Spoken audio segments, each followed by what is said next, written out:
घूस देना और घूस लेना, ये जो चीजें हैं, जैसे घूस, अगर इसी चीज को देखें तो घूस अगर दे रहा है, अब यहीं पर याद रखिएगा कि एक प्रशासनिक अधिकारी के लिए कभी भी घूस लेना अपने आप में उचित नहीं माना जाएगा। कि आप घूस ले रहे हैं, ये कभी उचित नहीं माना जाएगा। लेकिन मैक्सिमम केसेस में, ज्यादातर संदर्भों में, ज्यादातर मामलों में क्या होता है, आप ये तय नहीं कर सकते कि क्या उचित और क्या अनुचित है। जैसे राजा हरिश्चंद्र की कहानी आप सबने पढ़ी होगी।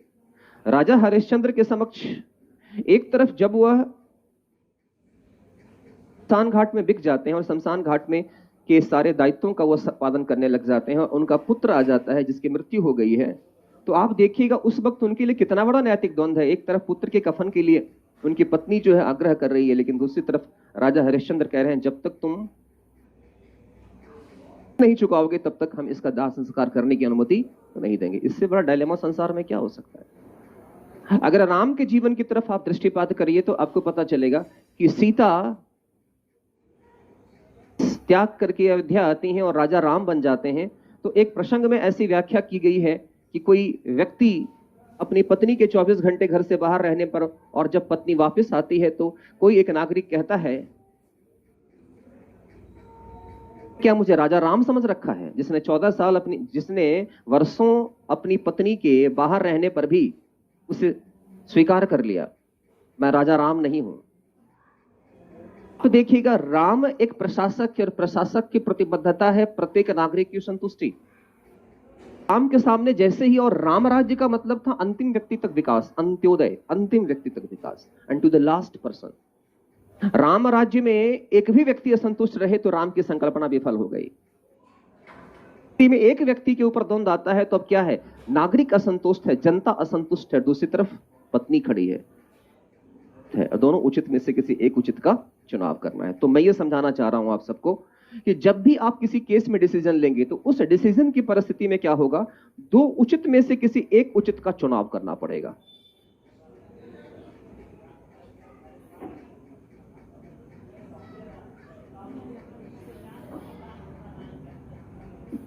दो उचित में से किसी एक उचित का चुनाव करना पड़ेगा और इसी स्थिति को कहा जाता है एथिकल डायलेमा, नैतिक द्वंद्व। एथिकल डायलेमा, आज से आपसे पूछे एथिकल डायलेमा क्या होता है, नैतिक द्वंद्व क्या होता है, द्वंद्व क्या होगा, उचित और अनुचित में से चुनाव करना या उचित और उचित के बीच में से चुनाव करना। नहीं आई मुझे, उचित और उचित के बीच में। और जितने भी केस स्टडी आप बनाएंगे, सारी केस स्टडी में, सभी केस स्टडी के अंतर्गत आप पाएंगे कि उचित और उचित के बीच में से ही आपको चुनाव करना है। और यही सबसे बड़ा अपने आप में दुविधा है और इसी दुविधा के समाधान के लिए हम एथिक्स का पेपर पढ़ रहे हैं। पूरे एथिक्स में इसी चीज को समझाया जाएगा कि नैतिक द्वंद्व की स्थिति में आप क्या निर्णय लेंगे। क्योंकि एक प्रशासनिक अधिकारी जब प्रशासन के क्रियाकलाप में प्रतिदिन संलग्न होता है तो उसके समक्ष ऐसी नैतिक दुविधाएं प्रस्तुत होती रहती है, जैसे कि इस केस स्टडी में आपके सामने है। तो इस केस स्टडी में कह रहा है कि आप एक प्रशासनिक अधिकारी हैं और एक प्रशासनिक अधिकारी के रूप में बेघर महिला के साथ आप देख रहे हैं कि उसकी स्थिति दयनीय है, मगर उसके पास कागजात भी नहीं है, और ऐसी स्थिति में आप क्या करेंगे। तो यदि उसकी दयनीय स्थिति को देखकर आप भावुक हो जाते हैं, अब जरा बात समझिएगा, अब यहीं पर यदि आप भावुक हो जाते हैं और भावना में आकर बिना कागजात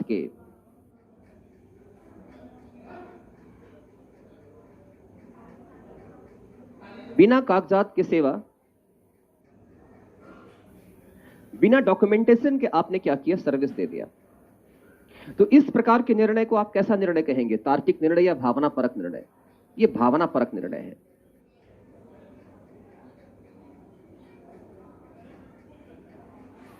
यह भावना परक निर्णय है।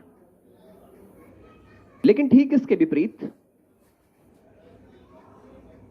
यदि कागजात का हवाला देते हुए उस वृद्ध महिला को आपने स्पष्ट शब्दों में देने से मना कर दिया,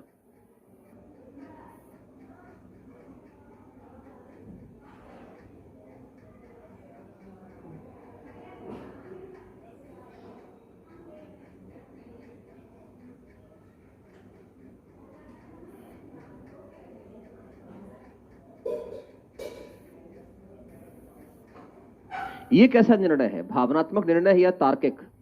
यह पूर्ण तार्किक निर्णय है, पर्सनल डिसीजन है।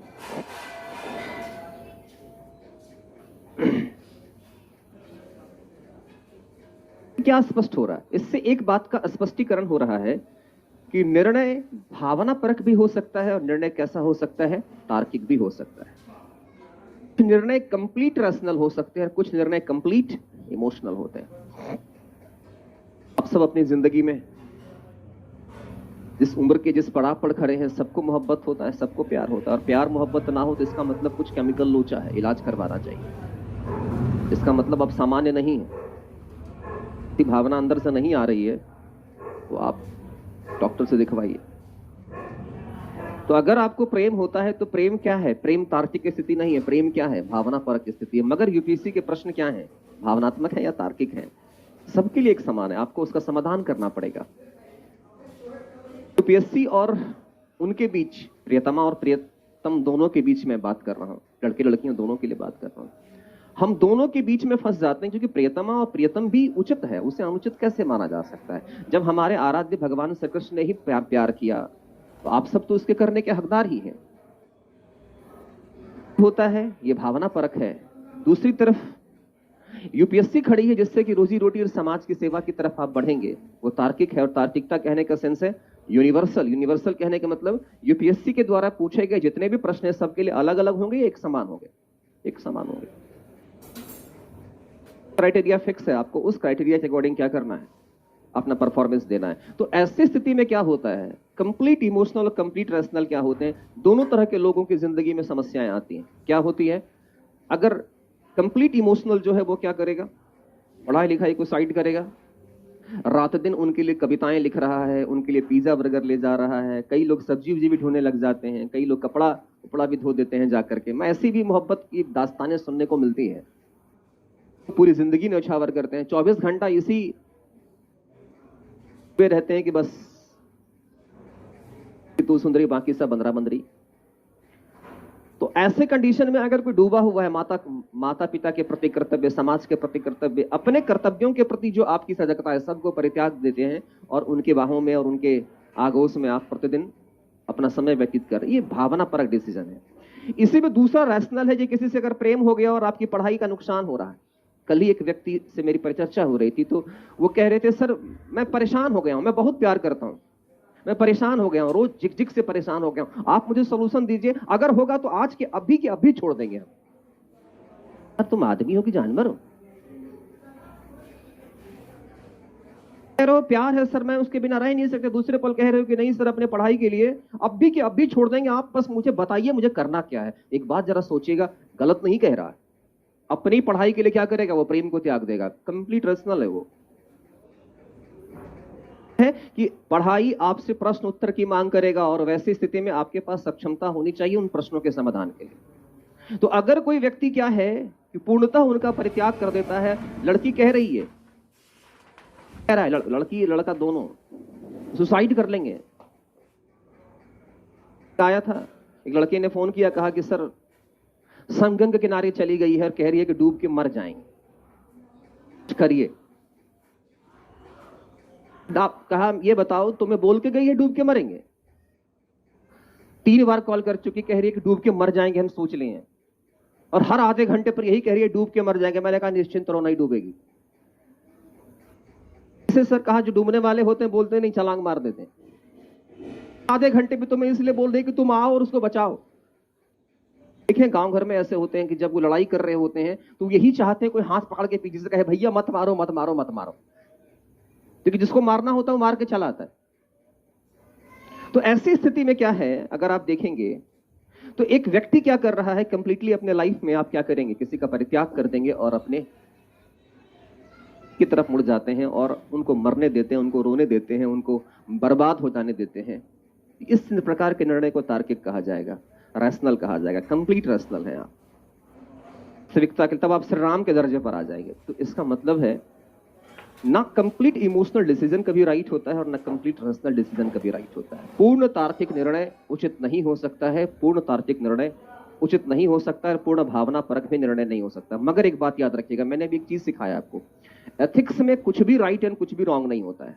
कैसे? अगर बिना कागजात की उसकी दयनीय स्थिति को ध्यान में रखते हुए करुणा और दया की भाव में आकर के आपने क्या किया, साथ के उस महिला को आपने सेवा दे दिया। तो भावनापरक डिसीजन जो है, ये भावनापरक डिसीजन जो है, जब करुणा, समानुभूति, दया के आधार पर जब आप सोचेंगे तो आपको पता चलेगा कि निर्णय सही है। लेकिन जब कानून और नियम के अनुसार जब इसकी इस प्रकार के निर्णय का मूल्यांकन किया जाएगा तो यह निर्णय उचित होगा या अनुचित होगा? होगा। एक संदर्भ में यह सही है और दूसरे संदर्भ में यह निर्णय गलत है। ठीक इसी प्रकार कागजात का हवाला देते हुए आपने उस महिला को सेवा देने से मना कर दिया। कागजात का हवाला देते हुए आपने उस महिला को सेवा देने से मना कर दिया। तो ये जो संदर्भ है, अगर भावनापरक दृष्टिकोण से सोचेंगे तो ये निर्णय उचित है या अनुचित है? का हवाला देते हुए आपने सेवा देने से मना कर दिया, तो ये निर्णय भावनात्मक संदर्भ, भावना के आधार पर यदि इस निर्णय का मूल्यांकन करेंगे तो ये निर्णय उचित है या अनुचित है? अनुचित है। लेकिन नियम कानून के संदर्भ पर देखेंगे तो ये निर्णय अपने आप में क्या है? उचित है। अब इतनी बड़ी समस्या, ऐसी स्थिति आ गई है कि किसी भी निर्णय को हम कंप्लीटली उचित और अनुचित साबित नहीं कर सकते। यही द्वंद्व है एथिक्स का। अगर कोई आपसे आज के बाद से पूछे कि नैतिकता का अध्ययन क्यों करते हैं, एथिक्स का अध्ययन क्यों करते हैं, यहीं पर आपको सॉल्यूशन मिलता है कि सर एथिक्स का अध्ययन इसलिए करते हैं कि जीवन के निर्णय की प्रक्रिया में प्रायः व्यक्ति निर्णय के दौरान नैतिक द्वंद्व में फंस जाता है। और नैतिक द्वंद्व व्यक्ति के जीवन में उचित और अनुचित के बीच में नहीं होता है, बल्कि उचित और उचित के बीच में होता है। और इस दो उचित में से किसी एक उचित को सर्वोत्तम महत्व देना होता है। और इसीलिए क्या करना होता है, हमें एथिक्स की स्टडी करनी होती है कि आखिर किस उचित को हम सर्वाधिक महत्व दें। तो अब सवाल उठता है, राइट डिसीजन क्या होगा? का मतलब एक बात तो सही हो गया, एक बात तो तय हो गया, भावनापरक निर्णय एक संदर्भ में राइट है और एक संदर्भ में रॉन्ग है। एक संदर्भ में राइट है और एक संदर्भ में रॉन्ग है। अगर इस चीज को देखा जाए बेसिस पर ये राइट है, पर्सनल बेसिस पर क्या है ये बताएं? रॉन्ग है। लेकिन ये बेसिस पर राइट है मगर बेसिस पर रॉन्ग है। नहीं, क्या करोगे ऐसी स्थिति में? क्या करेंगे ऐसी स्थिति में? क्या करेंगे ऐसी स्थिति में? कोई बता सकते हैं इधर से क्या करेंगे? कोई बताना चाह रहे हैं क्या करेंगे? जी बताएं। डिसीजन होगा आपका।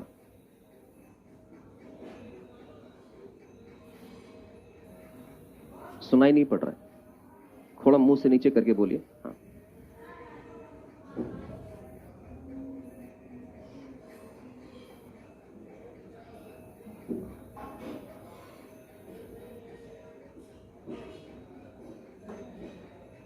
और कोई?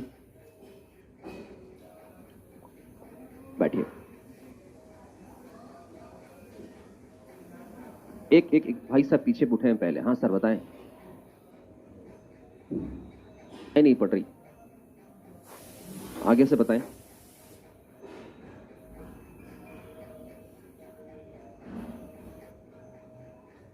ठीक है, मान लेते हैं।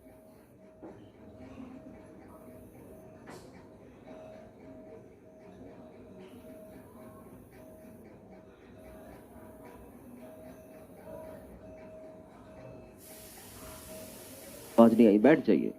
अब आप जब आपको उत्तर देना होगा ना आगे से, तो आप आगे आ जाइएगा। आप बैठ जाइए। और कोई इधर से बताएंगे, आगे से बताएंगे क्या करेंगे? बताना चाहेंगे क्या करेंगे आप? करेंगे? हाँ बताएं।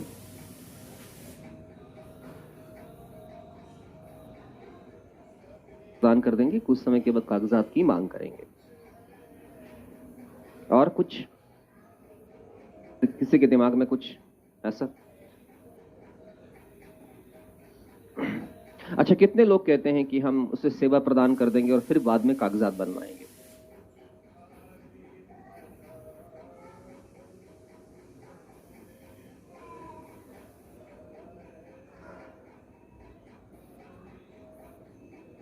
हाँ, पर्सनली हेल्प करेंगी। हाँ, आप बहुत अच्छे हृदय की व्यक्ति। देखिए, सबसे पहली बात, जब ऐसे द्वंद्व की स्थिति आ जाए तो हमेशा व्यक्ति को बुद्धि का प्रयोग करना चाहिए, जेंस का। बुद्धि का प्रयोग करते हुए इस बात को देखें, इस स्थिति में क्या उचित और क्या अनुचित होगा। तो बुद्धि का प्रयोग करते हुए आप क्या करें, चूंकि उसकी स्थिति दयनीय है और इंटेलिजेंस का प्रयोग करेंगे तो आपको मालूम चलेगा कि आप किस प्रकार की योजना का इंप्लीमेंटेशन करने के लिए वहां पर खड़े हैं। महिलाओं के लिए तो खड़े हैं, तो आपके पास जो महिला आएगी, तालिका वाली महिला तो आएगी नहीं, आपके पास जो भी महिला आएगी वो कैसी होगी? बेघर होगी। और यदि बेघर होगी तो उसके पास ये भी संभव है कि कागजात नहीं होंगे। ये भी संभव है यदि कोई बेघर महिला है तो हो सकता है अनपढ़ गवार भी हो, क्योंकि इस केस में कहा गया वो पढ़ी लिखी नहीं है।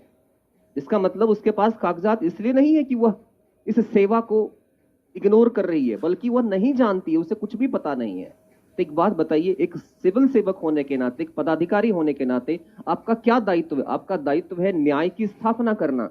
और अगर उसे हम कागजात का हवाला देते हुए उसे वापस लौटा देते हैं, क्या होता है? आप पर हो सकता है कानूनी कार्यवाही ना हो, लेकिन नैतिक रूप से आपकी भर्त्सना की जाएगी कि आपने समाज के एक वृद्ध महिला की आपने मदद नहीं की।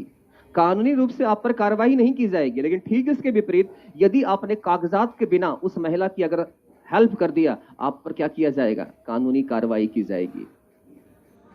इधर से जीने दे रहा है ना उधर से जीने दे रहा है, तो करेंगे क्या? तो इसका सबसे पहला एक बात याद रखेगा, बुद्धि का प्रयोग, इंटेलिजेंस। हमेशा इंटेलिजेंस के माध्यम से अपनी भावनाओं को संचालित करने का प्रयास करना चाहिए। अपने अंदर की नकारात्मक भावनाएं जो हैं, दो तरह की भावनाएं होती है, एक पॉजिटिव इमोशंस होता है, एक नेगेटिव इमोशंस होता है। जब आपके अंदर यह भावना आ रही है कि इसकी दयनीय स्थिति को ध्यान में रखते हुए मुझे इसे सेवा प्रदान कर देना चाहिए, तो यह अति भावुकता की स्थिति है और कागजात को आप क्या कर रहे हैं? इग्नोर कर रहे हैं। अति भावुकता की स्थिति। और जब अति भावुकता की स्थिति होती है तो उस स्थिति में व्यक्ति करुणा को धारण तो करता है, लेकिन प्रत्येक प्रशासनिक अधिकारी की अपनी कुछ सीमा है और उस सीमा से बाहर आप कभी भी निर्णय नहीं ले सकते हैं। तो इस स्थिति में अगर आप कागजात के बिना पूर्ण भावना में डूब करके यदि आप निर्णय दे देते हैं और आप उसे सर्विस दे देते हैं, जिसका मतलब माना जाएगा यहां पर आपकी जो भावना है अब सकारात्मकता की कोटि से ऊपर उठकर नकारात्मकता की तरफ बढ़ने लगी है, क्योंकि इसने व्यवस्था के द्वारा बनाए गए नियम और कानून की पूर्णतः उपेक्षा कर दी। ऐसी स्थिति में बुद्धि का प्रयोग करते हुए यह कहता है कि आपको अपनी नकारात्मक भावनाओं पर नियंत्रण करने का प्रयास करना चाहिए और सकारात्मक भावना के आधार पर निर्णय लेने का प्रयास करना चाहिए। तो ऐसी स्थिति में क्या करेंगे? ऐसी स्थिति में आप कागज पर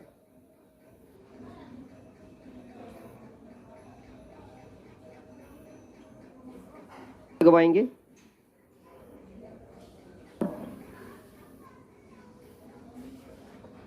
यह शपथ पत्र प्राप्त करेंगे। क्या करेंगे कि जल्द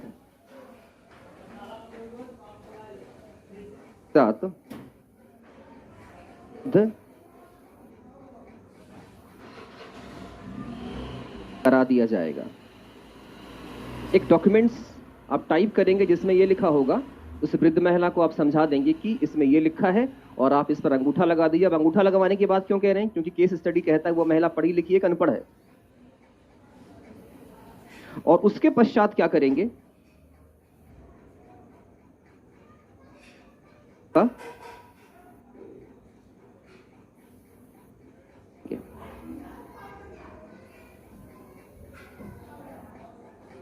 बात गौर करिएगा।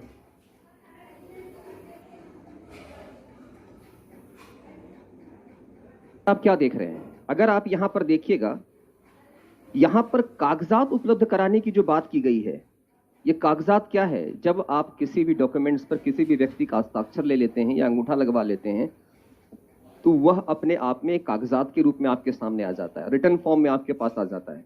और यहां पर सरकार द्वारा निर्धारित किए गए मानदंडों को आप क्या कर रहे हैं? पूर्ण कर रहे हैं। इस केस का सॉल्यूशन और भी आगे किया जा सकता है। जब इसको आप आगे पढ़ेंगे तो इसमें आपके मन में सवाल उठता है कि सर इसके बाद भी कुछ होगा? कि इसके बाद भी कुछ हो सकता है। क्या हो सकता है? कि आप अपने स्तर से जिस भी ग्रामीण परिवेश से आ रहे हैं, जहां से भी आ रहे हैं, जिस भी गांव से आ रहे हैं, उस गांव के मुखिया या ब्लॉक मुखिया या जो भी प्रधान है, उसके माध्यम से आप वहां पर उनके कागज को उपलब्ध कराने में उनकी सहायता अपने स्तर से कर सकते हैं। किसी एनजीओ की मदद से यह कागजात उपलब्ध करवाने का आप क्या कर सकते हैं? प्रयास कर सकते हैं। लेकिन बिना कागजात के आप सेवा नहीं देंगे। लेकिन जब आप अंगूठा लगवा करके उनसे कागजात पर इस बात की एश्योरिटी ले रहे हैं, इस बात का शपथ ले रहे हैं कि जल्द से जल्द कागजात जमा कर दिया जाएगा और उसके पश्चात अब सेवा प्रदान कर रहे हैं, जब कागजात उपलब्ध करा रहे हैं, करा दिया जाएगा और यह शपथ लिया जा रहा है, यहां पर क्या हो गया? पर्सनालिटी हो गया। और योजना का लाभ प्रदान किया जा रहा है तो यहां पर क्या हो गया? इमोशन हो गया। इसका मतलब है रैशनैलिटी और इमोशन दोनों क्या हो गया? संतुलित हो गया।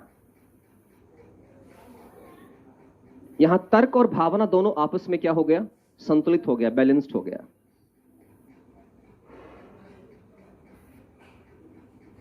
मुझे बताइए आप सब, इस निर्णय में थोड़ा समझदारी से उत्तर दीजिएगा आप सब। इस निर्णय में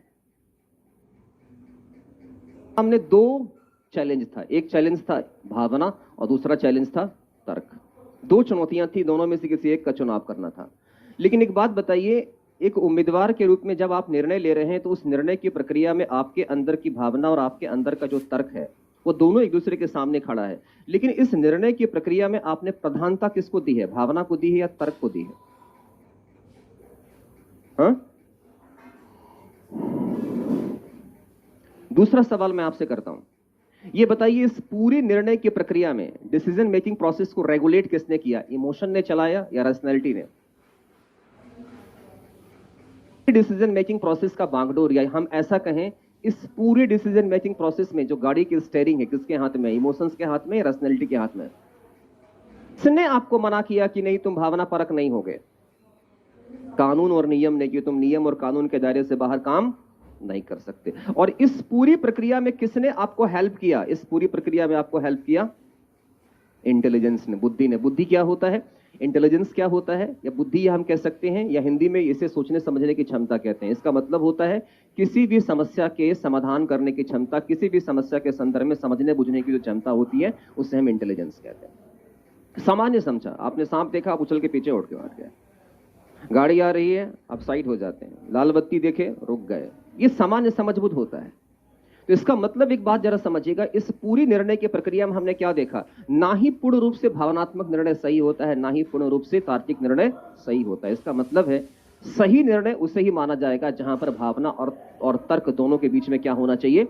संतुलन होना चाहिए। जब तक भावना और तर्क दोनों के बीच में संतुलन नहीं होगा तब तक सही निर्णय नहीं माना जाएगा। और निर्णय की प्रक्रिया में अगर निर्णय लेना एक गाड़ी का संचालन करना, एक गाड़ी चलाने जैसा। इमेजिन करिए, मैं समझा रहा हूं आपको एक दृष्टांत देकर ताकि आप चीजों को समझ सकेंगे। एक उदाहरण देकर सोचिए, निर्णय करना एक गाड़ी चलाने जैसा है। एक गाड़ी चलाने जैसा है। तो गाड़ी के स्टीयरिंग पर कौन बैठेगा? इमोशन बैठेगा या रैशनैलिटी बैठेगा? क्या करेंगे? जो स्टीयरिंग है, स्टीयरिंग समझते हैं? एक स्टीयरिंग जो है उस पर किसको बिठाएंगे? इमोशन को बैठाएंगे कि रैशनैलिटी को बैठाएंगे? हाँ जी, रैशनैलिटी को। और जो पहिया है वो क्या है? क्या है? जिस तरफ स्टीयरिंग घूमेगा पहिया भी। अरे समझते हो ना इतनी बात? तो एक बात बताइए, जो पहिया है उसे क्या कहेंगे आप? ऑब्वियस सी बात है, जब रैशनैलिटी तो हमने स्टीयरिंग बना दिया तो उसके बाद क्या बचता है? इसका मतलब पहिया क्या है? देखिए कितने लोगों को द्वंद है, अभी भी दिमाग काम नहीं कर रहा है।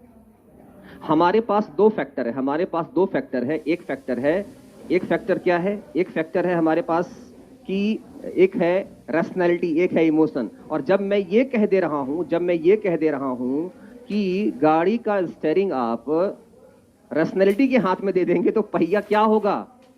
मैं आपके मुंह से सुनना चाहता हूं। इमोशन। कभी ऐसा देखा है? आप क्या करो, एक बार क्या हुआ कि थोड़ा अलविला आदमी हूं मैं, हमेशा सोचता उचता रहता हूं, तो खो जाता हूं दुनिया में। तो एक बार क्या हुआ कि मेरी गाड़ी जो है ऑटोमेटिक वाली, ऑटोमेटिक होती है ना, उसमें गियर नहीं होता है, वो आप सेट कर दो तो वो मतलब ऑटोमेटिक, समझते हैं क्या होता है ना? तो उसमें क्या होता है कि आप उसको लगा दो तो आगे बढ़ जाएगा, उसको लगा दो न्यूट्रल पे तो रुक जाएगा, उसमें चेंज वेंज नहीं करना पड़ता है गियर।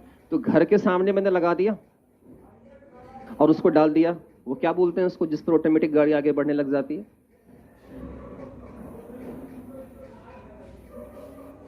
यार वो जो बैठ लगाते हैं ना वो, जिससे, अरे हैंड ब्रेक नहीं यार, मतलब वो कौन सा मोड होता है जिस पर ये गाड़ी ऑटोमेटिक मतलब आगे बढ़ने लग जाती है। तो मैंने क्या किया, उसे उस मोड पर लगा दिया जहां पर ये गाड़ी ऑटोमेटिक, मैंने उसे न्यूट्रल पर नहीं लगाया और मैं दरवाजा खोल के गेट खोलने लगा, मेरी गाड़ी ऑटोमेटिक आगे बढ़ने लगी। वो तो शुक्र था कि ऑटोमेटिक जो होता है, जब तक आप उस पर पेस नहीं दोगे जब तक, तब तक गाड़ी बहुत तेज नहीं चलती है। ऑटोमेटिक गाड़ी हमारी ऐसे ऐसे बाएं दाएं घूमना शुरू हो गई। इसका मतलब क्या है, यदि स्टीयरिंग पर ड्राइवर ना बैठा हो तो गाड़ी का पहिया क्या करेगा, वो नियत दिशा में जाएगा, मर्जी से इधर उधर घूमेगा। इसका मतलब है कि अगर ड्राइविंग के सीट पर अगर ड्राइवर नहीं है तो भी स्टीयरिंग है, पहिया है, लेकिन ड्राइवर नहीं है तो चक्का क्या करेगा, जैसे मन करेगा वैसे घूमेगा।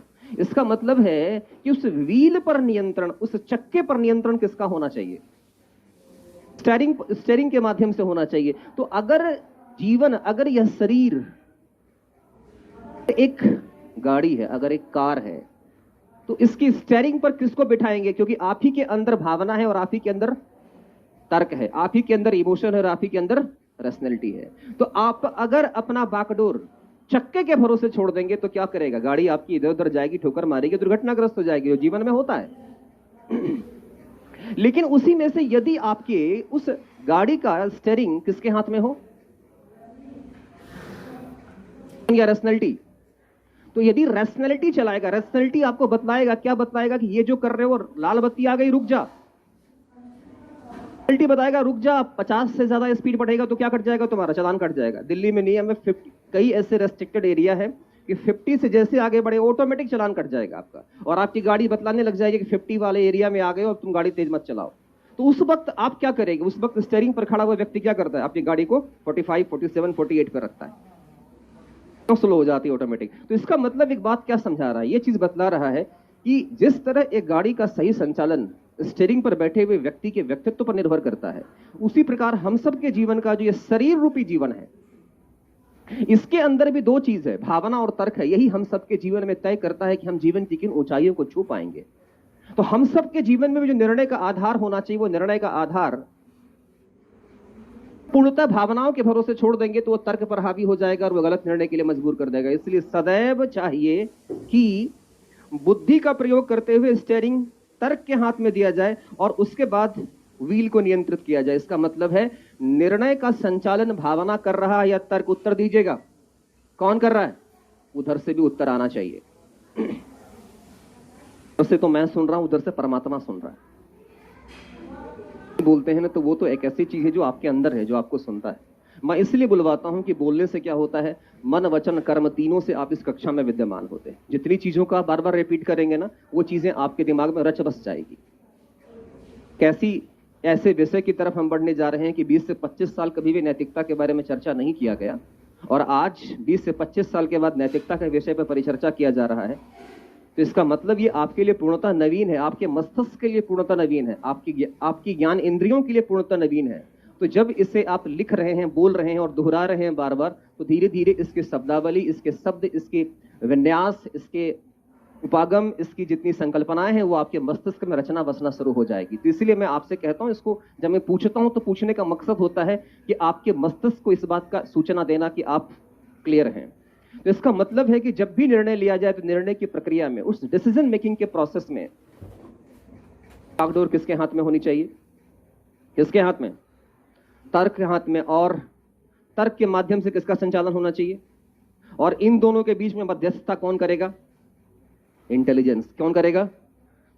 इसका मतलब सदैव बुद्धि को ध्यान में रखना है। बुद्धि क्या है, सोचने समझने की क्षमता, समस्या को समाधान करने की क्षमता। अगर आपसे सिंपली पूछे बुद्धि क्या है, जैसे मैं कहूं कि यार वहां चढ़ना है, बंदे को मालूम चले कि उस पॉइंट को छूना है तो वो क्या करेगा, वो इधर से उधर चढ़ के छू देगा। लेकिन जिसका इंटेलिजेंस कम होगा वो क्या करेगा, रहेगा, ये कैसे चढ़ेंगे सर। लेकिन उसी में देखिएगा एक बंदा क्या करेगा, 2 मंजिले पर चढ़ जाएगा। क्यों? इंटेलिजेंस लेवल बहुत उसका खतरनाक है। नहीं, कई लोग को देखिए उसको सिर्फ स्क्रू ड्राइवर दे दीजिए, कई चीजें खोल खाल के रेडी कर देगा वो। इंटेलिजेंस लेवल, किसी भी व्यक्ति के अंदर किसी भी समस्या को समझने बुझने की जो क्षमता होती है उसी को हम इंटेलिजेंस कहते हैं। और जिसका इंटेलिजेंस लेवल बेहतर होता है वो अपनी जिंदगी में अपने भावनाओं का संचालन भी और तर्क का संचालन भी सही तरीके से कर रहे होते हैं। तो कुल मिलाकर अगर आप देखें और आप समझें तो मैं ये समझाना चाह रहा हूं कि कोई भी निर्णय आज के बाद से लिया जाएगा एक उम्मीदवार के रूप में आप सब, तो आप क्या करेंगे, भावना और तर्क, क्या भावना, पूर्ण भावना परक निर्णय लेंगे आप, हाँ या ना? क्या पूर्ण तार्किक निर्णय लेंगे आप? इसका मतलब दोनों के बीच में क्या होगा, संतुलन होगा। और निर्णय की प्रक्रिया में निर्णय का संचालन कौन कर रहा होगा, नहीं आई मुझे, कौन कर रहा होगा, हाँ, इमोशन या रैशनैलिटी? रैशनैलिटी संचालन कर रहा होगा। और मध्यस्थता कौन करेगा, कौन करेगा, इंग्लिश में बोलिए, इंटेलिजेंस। और इसी प्रकार के निर्णय को हम कहते हैं इमोशनल इंटेलिजेंस निर्णय, इंटेलिजेंट निर्णय कहते हैं। इसी निर्णय को हम कहते हैं भावना परक निर्णय कहते हैं, भावनात्मक समझ कहते हैं। इसका मतलब यह निकलता है कि एक उम्मीदवार जब अपने जीवन में निर्णय ले तो उसका निर्णय कैसा होना चाहिए, भावना परक, तार्किक या इमोशनल इंटेलिजेंट के आधार पर, भावनात्मक प्रज्ञता के आधार पर निर्णय लेना चाहिए। तो आज के बाद से अगर कोई आपसे कहता है कि एक अच्छा सिविल सेवक कौन है, सिंगल वर्ड में पूछेगा कि एक अच्छे सिविल सेवक या एक अच्छे उम्मीदवार का निर्णय कैसा होना चाहिए, सिंगल वर्ड में क्या बोलेंगे आप, भावना परक या भावनात्मक प्रज्ञता के आधार पर। शॉर्ट में बोलते हैं इसको E.I, क्या बोलते हैं, EI, इंग्लिश में बोलते हैं इसे पूरा क्या बोलेंगे, हाँ जी, इमोशनल। इसका मतलब अगर पूछे कि एक उम्मीदवार का व्यक्तित्व कैसा होना चाहिए तो एक सिंगल वर्ड में क्या बोलेंगे, इंटेलिजेंट होना चाहिए। कैसा होना चाहिए, इमोशनली इंटेलिजेंट होना चाहिए। आज के बाद से इन सब चीजों को याद रखना और बोलने सीखना है। तो कोई पूछे आपसे कि आपका व्यक्तित्व कैसा होना चाहिए, एक सिविल सेवक का व्यक्तित्व कैसा खोजते हैं, सर इमोशनल इंटेलिजेंट व्यक्तित्व होना चाहिए, जिसके अंदर अपने इमोशंस को इंटेलिजेंटली हैंडल करे रैशनैलिटी के साथ, वही व्यक्ति सही निर्णय ले पाएगा। लिखिएगा नीचे।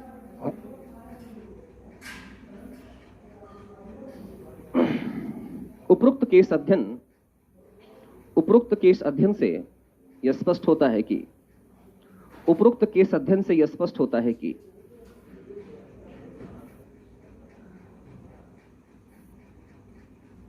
उपरोक्त केस अध्ययन से यह स्पष्ट होता है कि